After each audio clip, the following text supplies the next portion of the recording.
kapende di eloko yango bozelaki ye sango ya mokwake ya mbiji pona bino nyonso ba ressortissant sud ubangi bana ya gemena ya bido yango yo compagnie africaine d'aviation CAA na mokuse oyo mesana kopesa bilengi azongisi bavol na ville ya gemena désormais bokobanda kozwa 2 fois par semaine veut dire lundi na jeudi bavol vers Kinshasa gemena Kinshasa kasi bavol yango pe na avion bimpuka te kasi na Airbus A320 CAA elengi bangwaka boa elengi boa suka po moto eloba etumba nangwaka opika pende akosa te po bompikiliki boa nango pardon CAA 30 ans d'expérience mokoka na service ya peuple congolais mokili mona pendima les lois sopeli bana gemena luxe ya mpepo pe savoir faire na ye na CAA mosala se mosala. Bonne année na mabota na bino, merci pour vous ébé sa téléviseur na bino pour la kolanda rétro et info lingala ya année 2023 to la bino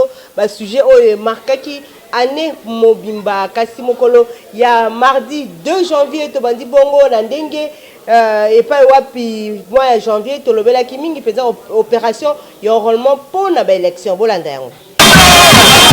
Commune ya Kasavubu et yindaki na ndenge ya kosakana te lundi 23 janvier pour na enrôlement ya secrétaire général ya parti politique Autre Vision du Congo AVC na mokuse parti cher ya autorité morale maître Didé Boulimbu boye population bayaki ebele bana AVC pour na ko accompagner secrétaire général na bango maître Magloire Kasongo oyo ayaki na école babengi laïque na commune ya Kasavubu pour na kozwa carte de électeur na ye oyo ekosala ke azala éligible pe azala bongo électeur pour na élection il y a décembre 2023 surtout que parti politique Autre Vision du Congo AVC na mokuse bazali ko bunda na tango nyonso pour na kopesa chef de l'état deuxième mandat na sima ya kokoma na école laïque et pa wapi ayambamaki na quelques membres ya commission électorale nationale indépendante accueil ezalaki na ndenge ya malamu na sima ya ko remplir quelques formalités mwana mboka maître Magloire Kasongo secrétaire général ya AVC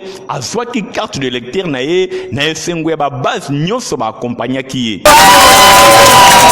bosimba ke na sima ya ko remplir devoir civique na ye maître Magloire Kasongo alobaki boye na micro ya Info Lingala. Il faut avoir une carte d'électeur. C'est la porte pour accéder dans ce processus électoral. C'est dans ce cadre que je suis venu récupérer ma carte pour être éligible dans ce processus. Ezali esengo makasi Autre Vision du Congo parti cher ya autorité morale maître Didé Boulimbu oyo azali ministre ya hydrocarbures bazali ko bunda pour na deuxième mandat ya chef de l'état natina wana basengi na population ba s'enrôler massivement pour na kopesa chef de l'état deuxième mandat na élection ezali koya esengeli bosimba ke parmi ba parti ya union sacrée AVC azali ko sala mosala kitoko. John Muyamba Ngov, j'arrive. Ville ya Chikapa na province ya Kasai eningana kina ndenge ya kosakana te weekend eleki mui etelemaki pona arrivé ya honorable sénateur sans frontières John Muyamba Ngov oyo na bokomi na ye accompagné na molongani na ye mama Nicole Muyamba Ibele à partir ya Kachongo déjà na entrée ya Chikapa full eyaki ebele pona koyamba bango bino moko botala esika ya kotia lokolo ezalaki te. Sénateur John Muyamba Ngov, toujours populaire. Après wana, full ba tambola ki distance molai makolo, ba accompagné ki yeti et sika a s'enrola ki, et sika akendaki kozwa carte de lecteur na ye, et longona molongani na ye, mama Nicole Muyamba Ibele, pe bazwa ki ba carte de lecteur na bango, na esengo makasi pambate population, amoni vraiment que honorable sénateur sans frontières, Soso Yamboka, John Muyamba Ngov, azali vraiment ya bango, azali toujours pene na bango. Après full, ba se dirija ki na stade Dibumba, et pa wapi full ezalaki refoulé pambate na stade, et sika ya kotia lokolo ezalaki te, bino moko bozali komona, oyo match ya ndenge nini, oyo bayambi nani, bato mosusu ba mitunaki, bolobela ba enrôlement, kasi oyo tuibite soki tolobela yango nini. Sénateur John Muyamba Ngov, liboso ya full, azwaki maloba, on a remercier population ya Chikapa na province province ya Kasai na ndenge bazali kokoba na s'enrôler massivement asengi na bango ba soutenir l'action ya chef de l'État Félix Antoine Tshisekedi Tshilombo na oyo nyonso ye azali kosala. Honorable sénateur sans frontières John Muyamba Ngov maloba na ye esepelisaki population na ndenge ya kosakana te ezali pour rien te babengaka ye sénateur sans frontières John Muyamba Ngov soso ya mboka population babinaki na rythme ya Ricardo pe affaire bangonde ba agrémentaki journée oyo epai wapi stade Libumba eninganaki nyonso oyo population basepeli balobi ke ya bango esi ya komi na terrain eloko ya kobanga ezali te leader ya Chikapa l'homme de Chikapa mukonzi ya Chikapa ezali nde honorable sénateur John Muyamba Ngov bato nyonso balobeli ke ba enrôlement tuyebi te oyo soki tobenga yango nini démonstration de force ya honorable sénateur sans frontières John Muyamba Ngov ezali ya kolobela te ya kosamba pe ezali te bayebi bakamwe te. Na mois de mars, sur le plan politique, tu l'as dit que le président de la République, Félix Antoine Tshisekedi Tshilombo, na Kinshasa, président français Emmanuel Macron, à la République démocratique du Congo. Mais avant, on a président, il y a l'Assemblée nationale, Christophe Mbosoye, à Yambaki Bongo, ambassadeur de la France, dans la République démocratique du Congo.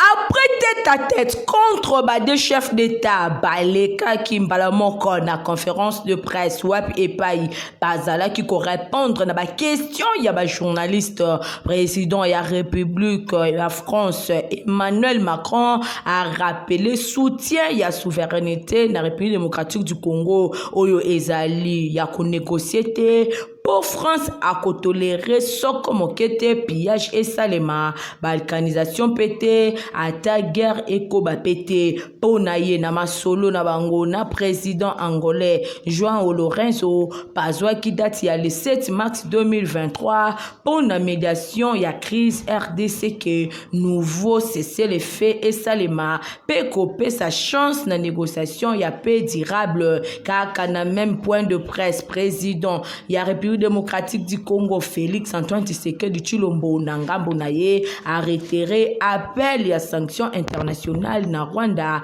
pays oyo ezako agressé République démocratique du Congo a salué qui peut na occasion sous geste ya solidarité ya France pays ya Union européenne ya ko aider ba déplacer à est oyo bazali ko kima guerre na violence président ya République Félix Antoine Tshisekedi Tshilombo a hésité quitter ko répliquer na ba propos ya homologue na ye na likambo oyo etali compromis à l'africaine. Dans la formule de Jean-Yves Le Drian. À Nairobi d'ailleurs, grâce à toi, on a pu expliquer avec. Et la France a beaucoup œuvré. À quelques jours y arrivé, na ville ya Kinshasa, il y a président français Emmanuel Macron, Christophe Mbosonko Diampwanga, numéro 1 ya chambre basse ya parlement, ayamba ki mardi 28 février, na début après-midi, na cabinet ya Moussa, na palais du peuple, Bruno Aubert, ambassadeur ya France, accrédité na RDC, na maso na bango, diplomate français, akenda ki kobeta, elongo na Christophe Mbosonko Diampwanga, balobela ki mingi tournée africaine, en général, pe en particulier, ya président français Emmanuel Macron na contexte moko oyo mboka ezali ravagé na guerre nsuka maso na bango Bruno Aubert alobi ke ezali première fois te ye aza toujours na habitude ya kobeta masolo moko elongo na Christophe Mbosonko Diampwanga ezali ya solo ke na moment ya contexte oyo mboka ezali kosubir makambo ya ndenge na ndenge visite ya président de la République française Emmanuel Macron na RDC et kosalama aussi na tension oyo ezali ko régner na est ya RDC yango ezali ko susciter préoccupation donc ezalaki important bae bana ko beta masolo na contexte oyo ya sika pona diplomate français alobi ezali na esprit ya amitié ezali ko caractériser visite ya président ya France akoya awa durant 24 heures président ya France na RDC azana ba projet ebele na ndenge moko boye na visite na ye bakolobela pe makambo etali ba sujet ya coopération militaire na ngambo na ye numéro 1 ya chambre basse ya parlement Christophe Mboso asengi na ba compatriotes congolais nyonso elongo na France bango bazalaka toujours ba partenaire traditionnel ya RDC lelo ezali na moment moko difficile ya histoire ya pays oyo pe France a se retrouver na ngambo ya RDC alobi ke baza na ba relation kitoko elongo na France bango basutenaka biso na ba épreuve nyonso esengeli kozala na coopération kitoko elongo na France sur le plan scientifique alobi esengeli batravailler mpo na avenir batika makambo elekaka kala bango nyonso bazala vraiment prudent bavérité oyo bango nyonso bakolobana bango nyonso bazali peuple moko mire peuple hospitalier mpe moto nyonso aza na besoin ya Congo pe Congo eza na besoin ba partenaires traditionnels mingi penza Belgique, Grande-Bretagne, Allemagne, Italie pe bongo na bongo.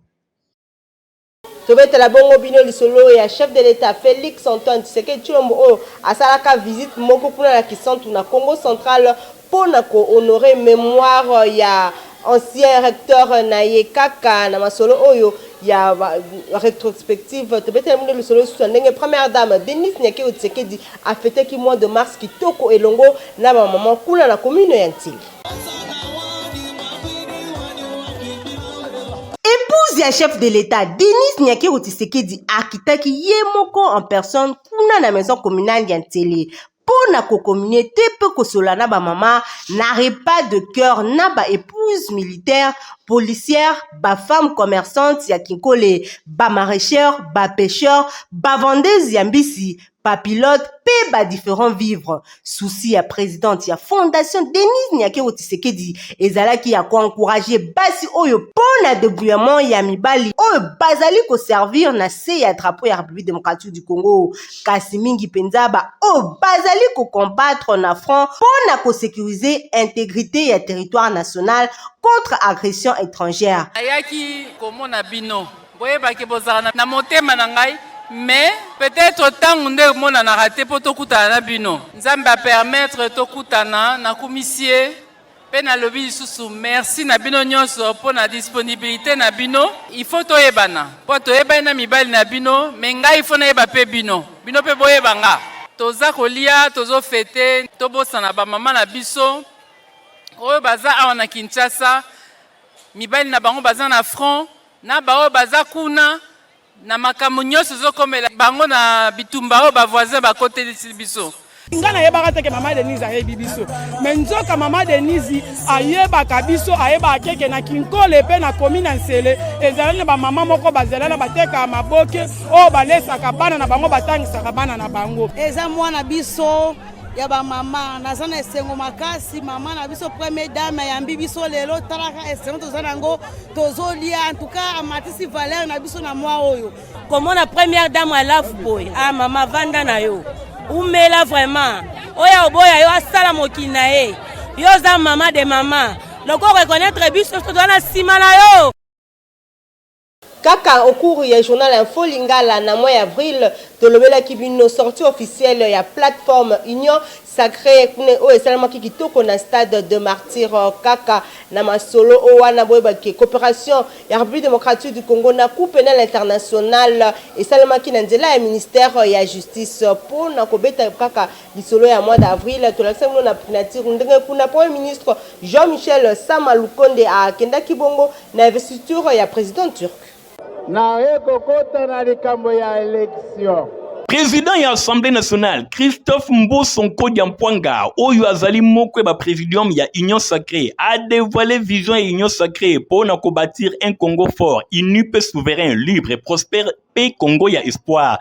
Plateforme Union Sacrée de la Nation ba réussir Paris na bango na terme ya mobilisation majorité ba yambaki message o ya makasi ya opposition oyo esengeli baeba na ko revoir makambo to ba stratégie na bango na ngambo ya démonstration de force oyo etalisamaki na stade de martyr de la Pentecôte oyo et refusaki bato avant midi déjà stade de martyr il y a plus de 80 000 places assises et zalaki plein local la liki au point même que bato misusu babimaki misusu pe bakotaki te même l'heure de jeu ezalaki bongo envahi kasi chaleur moko ya makasi ezalaki bongo mokolo ya samedi 29 avril 2023 et kokaki ezalaki te kopekisa bato kopusa na stade de martyr de la Pentecôte ezalaki bongo présidium ya union sacrée oyo basalaki entrée na bango na cérémonie na qualité na ye ya président ya présidium Christophe Mboso Nkode Mpwanga a déclinaki composition ya nouvelle majorité présidentielle union sacrée azali ko regrouper ba congolais oyo bazali uni pour la défense ya patrie pe ezali bongo nouvelle gouvernance oyo ezali fondée na nouvelle conception basée na ba résultats oyo ezali ko répondre na ba intérêt ya peuple na mbala moko alobelaki vision pe objectif ya plateforme politique électorale pour la numéro 1 ya chambre basse ya parlement union sacrée ezali bongo un nouveau vent pour nous bâtir un Congo fort, uni, souverain, libre, et prospère, et Congo et espoir. Christophe Mboso alobi, baye wana union sacrée, bango baye na mo pepe asika. Balingi kolobake ba Congolais nyonso na union sacrée, et sengeli baye bana kosangana po na kotonga Congo, oyo ezali mboka na bato nyonso. Contrairement na ba propos ya Paul Kagame, ezali plutôt Rwanda, oyo esengeli ya pesa na RDC, mabele na ye avant 1910, ba ville ya Gisenyi, Rubavu, ezalaki bongo na ba territoire ya République démocratique du Congo. Christophe Mboso alobi bato nyonso esengeli babongama pona ba élection ezali koya na mois ya décembre dialogue ekosalema te avant ba élection moko na moko esengeli abongama oya kobongama te akokonstate kaka ba élection ekosalema na mois ya décembre na République démocratique du Congo. RDC na Cour pénale internationale bazali ko renforcer coopération na bango ministre d'État ya justice madame Rose Mutombo elongo na procureur ya Cour pénale internationale Karim Ken bango basinaki jeudi 1er juin 2023 protocole d'accord pour un renforcement ya coopération pour na crime ya génocide crime contre l'humanité pe crime de guerre cérémonie oyo et salimaki na présence ya chef de l'État Félix Antoine Tshisekedi Tshilombo pe elandamaki na chargé ya suivi ya coopération elongo na CPI Taylor Lubanga accord oyo et ko faciliter l'activité ya CPI na République démocratique du Congo. Procureur Karim Khan a félicité chef de l'État pour l'engagement na ye ya lutter contre impunité na ba forme na yango nyonso nde na ngambu na ye chef de l'État Félix Antoine Tshisekedi Tshilombo akumisaki ba effort oyo CPI azali kosala pour na lutter contre ba crime contre l'humanité pe atalisaki attachement ya RDC na statut à Rome chef de l'État alobi azali déterminé pour na kolanda action na ye en faveur et instauration ya état de droit na RDC. Bosimba que depuis dimanche et l'équipe procureur ya CPI azalaki na mission na RDC akendaki na Bunya na Ituri pe na Bukavu na province ya Sud Kivu et pa iwapi akutanaki na ba autorité locale ya ba communauté oyo bazali affecté pour na ba conflit armé ezali kozonga visite oyo eye bongo na sima ya note to mukanda oyo gouvernement ya RDC atindaki na bureau ya CPI pour na kosenga na ye a initié processus ya enquête contre coalition RDF M23 na est ya RDC. RDC a ratifié statut à Rome ya CPI depuis avril 2002. Au nom ya président ya République démocratique du Congo Félix Antoine Tshisekedi Tshilombo nde premier ministre Jean-Michel Samba Lukonde Kenge azwaki part na cérémonie ya investiture pe prestation ya serment ya président turc Recep Tayyip Erdogan kuna na Ankara na Turquie azali reli pona 52% na basuffrage na tête ya Turquie pour na troisième mandat na ye. Erdogan apretaki serment mokolo ya samedi 2 juin 2023 liboso ya parlement kuna na Ankara ebele ya ba chef d'état pe gouvernement kobakisa na ba ministre étranger ba assistaki na cérémonie ya prestation ya serment pe investiture oyo bosimba que Turquie ezali compté parmi ba pays partenaires peu privilégiés à République démocratique du Congo pambate aza ko participer na réalisation ya ba grand projet ya investiture na République démocratique du Congo totangi construction ya centre financier ya Kinshasa pe kala mingi te modernisation ya aéroport ya Njili. Na masolo ya fait de société na mois ya juin tolobela ki bino ndenge ba chauffeur basala ki grève awa na ville province ya Kinshasa. Lundi 5 juin, ezalaki malamu te na ville ya Kinshasa. Botala bino moko ba image ndenge ezali kolakisa bato batambolaki makolo bisika na bisika ezalaki pasi pona bato bakende misala to pe bana kelasi bayeba na kokende bisika oyo bango batangaka. motif ezali grève ya ba chauffeur bango ba grévé na tongo ata mutuka moko te ya transport ebimaki à part ba bus ya l'état ya société Transco oyo ezalaki kaka mwa ndambo na nzela kasi ba 207 ba taxi pe bongo na bongo ezalaki vraiment na nzela te circulation ezalaki pasi population atambolaki makolo bisika na bisika kaka ba motonde ebandaki komema bato kasi ba pina bango ekomaki likolo pamba te bango bamonaki ke mituka ezali te na micro ya Info Lingala bato misusu balobi bon transport ezate je fais le pied. Donc, Moussala Makou, le transport exact. Nassal, oh, déjà 2h20 minutes depuis Nazaki Nari. Transport exact. Tu habites rôle à Pepe Zanini, rôle à Outan et Zanini, rôle aux Aron, notre côte na rôle na Bango. Yanti na biso angwana. Mikande zobi matin misa transport. Mais bon, quand on a mis 3 points en ligne. Nzokande réunion moko ekotaki déjà na fuka ya weekend entre ba association ya ba chauffeur et longo na ba autorité et pa wapi ba décidaki kotika kotungisa ba chauffeur topé ko accorder bango délai ya 10 jours po ba yeba na ko se conformer topé ba bongisa mikanda kasi mbela oyo eyokanaki penza te na tina wana journée ya lundi 5 juin na Tongo ezalaki pasi pe mawa pona bato ba yeba na kotambola ville ya Kinshasa ezalaki vraiment paralysée. Bavole ya Kinshasa Gemena Kinshasa ici ebandaki kitoko na Airbus A320 pour la nango. 15h50 nde ezalaki Air Oyo Airbus A320 ya compagnie africaine d'aviation CAA na bokuse et kitaki pona mbala liboso na aéroport national ya Gemena depuis bakangaka escale Oyo na 2016 na pied d'avion tomonaki maire ya Gemena Jacob Luba ya Mbuka Oyo asaluaki commandant à bord Lick Scripsens na ba membre nyonso ya équipage avant amema bango po ba saluer ba chef coutumier ya ville ya Gemena pe bato ya nzinga oyo ba entouraki président national ya association socio-culturelle Ngambe Bouclier Mbaka Emmanuel Ngbali Gaza oyo ba bundi makasi elongo na ba autorité provinciale ya Sidubangi na fête ya Sidubangi pona ko convaincre hiérarchie ya CAA po bandima ko servir ligne aérienne oyo kitoko. Merci à la hiérarchie de la CAA qui finalement a accepté de répondre positivement à notre démarche.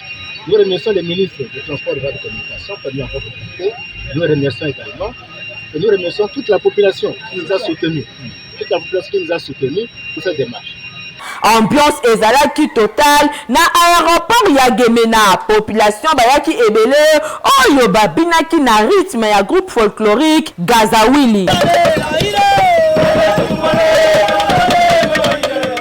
Elandisamaki na visite ya avion na kati epai ya ba chef coutumier pona ko rendre compte ya confort pe capacité d'accueil nango pona premier vol oyo bondi melangake CAA azalaki na 123 passagers na arrivé pe 92 na départ ya Gemena oyo ezali penza motif ya fierté pona chef ya escale Monsieur Longondo GG. À la joie pour la journée d'aujourd'hui puisque mon patron m'a honoré. Je suis en train de rassurer la population que nous sommes là. Donc on a organisé 2 vols par semaine. Je sais que si plus on va augmenter le trafic, nous allons aussi modifier, on va ajouter encore un autre. Voilà la seule promesse que moi je paie, que nous sommes avec vous et nous allons desservir la contrée de Sud-Uban.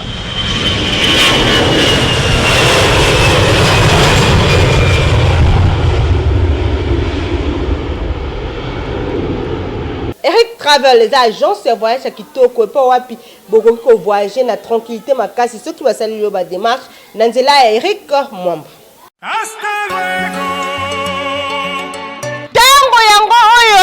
Mwana kin ozana posa kokende partout na ba pays nyonso ya Schengen na yebisabino l'homme ambassadeur ya développement mwana mboka Eric Mwamba aza kosunga yo na ba démarche na yo ADG Eric Mwamba elongo na agence Eric balobi boya ibi sa confiance ya sur agence Eric Travel droit ngara binde na pisaki tunanga nini mwana mboka Eric Mwamba alobi bonne année na Noël na yo yango oyo baki bien famille d'accueil eza mobimba na Belgique, eza mobimba na France, eza mobimba na Italie, na Schengen mobimba. Bambosana te, yo oza pe na pose ya kokende na Turquie, Dubaï, Afrique du Sud, Chypre, oza na pose ya visa Schengen, États-Unis, kokende na yo musika te, Agence Eric eza wana, erataka te, sur, prise en charge na yo pe eza rassuré. Agence Eric Travel ezwami bango na 11e rue Limete, mosika te na INPP, yo oza na Tchangu, Boulevard Lumumba, côté ya Masina, soki olingi okota na entrée Kimbuta. Na Mikonga, na commune ya Ntele, ozali sur Boulevard Lumumba, numéro 44, na quartier Mikonga na commune ya Ntele, référence à CCT, non loin ya alimentation régale. Bana ya Funa, na diagonale ya commissariat à la police, côté ya Rekingabwa. Bongo na Victor 2 na commune ya Kasavubu, yozwami sur avenue Bongandanga, numéro 2, na commune ya Kasavubu, na kati ya immeuble PP Center. E bongo yo na Lukunga, kende kaka na Kitambo magasin, pene ya Facebook. Bongo na rond-point Ipen, tozali sur avenue Marine, numéro 1189, na quartier Ngomba Kikusa, na Binza Ipen, en face ya entrée principale ya église de la porte. Agence Eric Travel, ezome mabino likolo, bokome la pema. J'ai pris le McDo, j'en ai fait cadeau, j'en ai bientôt. Boza na posa na bana na bino baza na santé ya kitoko ba ke poto ya solo za bongo diamink. Ah merci, ya buinde, bana nyoso baza kuringa. À la pochette.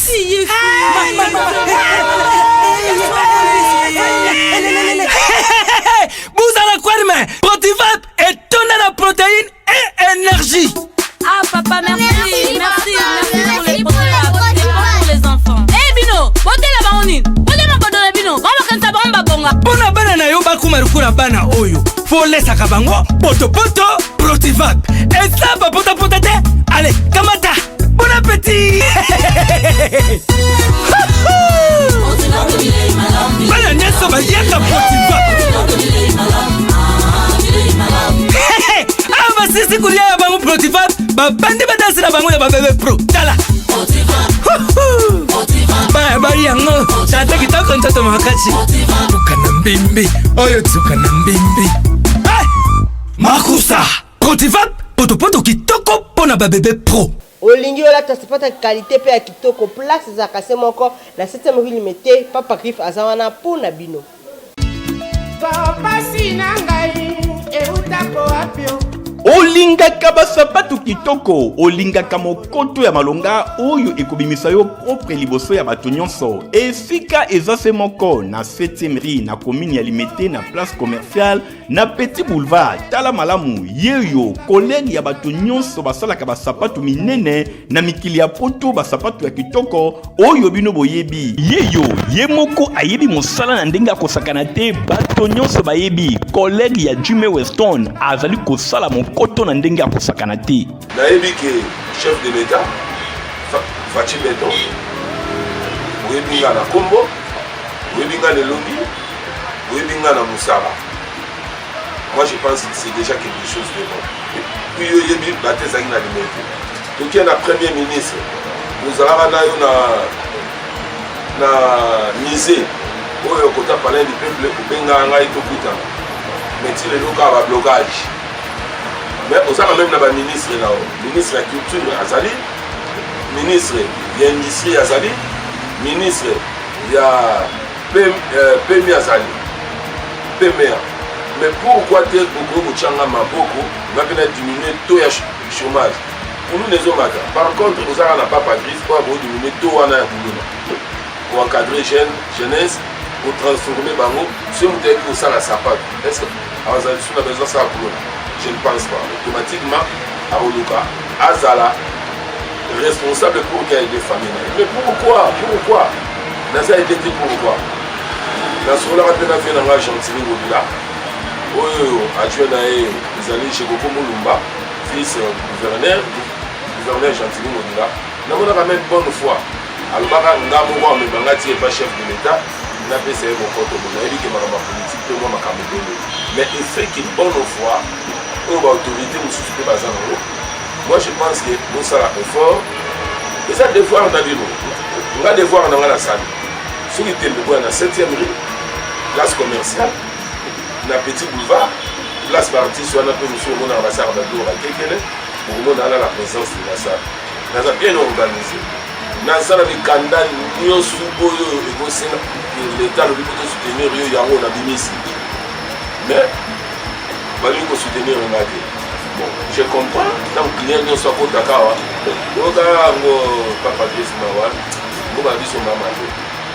on va soutenir Rio. Il faut Simba Science. Maintenant, dans Simba Science, on a vu la matin. Donc, je suis Ria Awa. Aux ala au sala fête, au dia batunion sur la fête, la tara pièce Awa. Aux ala au mariage, la tara Awa. Aux ala sapat ya munene, le colo la ilk. Yara na odimina ngo koma ngwa yemoro, ko kokayo. Aux ala o ngwa yemoro, ngwe koma bolite le colo la ilk, yara na osala. Dans sa réparation, dans sa fabrication. Donc, na yebi musala comme il se doit. Ota ki batte ça. Oyoki adresse ezasemoko na 7e rue Petit Boulevard na commune ya Limete et pa wapi ba chaussure, ba sandal, ba mapapa ezali kosalema na ndenge ya kosakana te soki okoti awa obosani Italie. Libela. Merci d'Andeng Mozalaka, toujours fidèle dans la journal et info lingala. Journal ya peuple pour na peuple bon année na bino so balandi ya info lingala au pesibiso confiance durant année mobimba ya 2023 to bandi ki année 2024 to kosala lisusu mingi to suki sangote so to pesa bonne année na micho lenga kunga o azali DG ya info lingala journal ya peuple pour na peuple na équipe mobimba ya info lingala Stéphane Skande héritier Mapindemi Nadine Asona to kebongo la cameraman to pesi lisusu bonne année na Igor Tingi pe Francis Kanzaloko na montage to pesi bonne année na Christian Kangebeni pe na Fabrice Lundombi ngala bino to pesa ni rendez-vous mikolo zali koya to kosuki sango pe na pesa bonne année na famille na mobimba famille Kaila pe na famille Kapenda. Au revoir. CAA ai etumba na ngwaka opika pendedi eloko yango bozelaki eye sango ya mokweke ya mbiji pona bino nyonso ba ressortissant sud ubangi bana egemena ya bido yango yo compagnie africaine d'aviation CAA na mokuse oyo mesana kopesa bilengi azongisi bavol na ville ya Gemena désormais bokobanda kozwa 2 fois par semaine veut dire lundi na jeudi bavol vers Kinshasa Gemena Kinshasa kasi bavol yango pe na avion bimpuka te kasi na Airbus A320 CAA elengi bangwaka boa elengi boa suka po moto eloba etumba na ngwaka opika pende akosa te po bompikiliki boa nango pardon CAA 30 ans d'expérience mokoka na service ya peuple congolais mokili emona pe ndima lelo asopeli bana Gemena luxe ya mpepo pe savoir faire na ye na CAA mosala se mosala.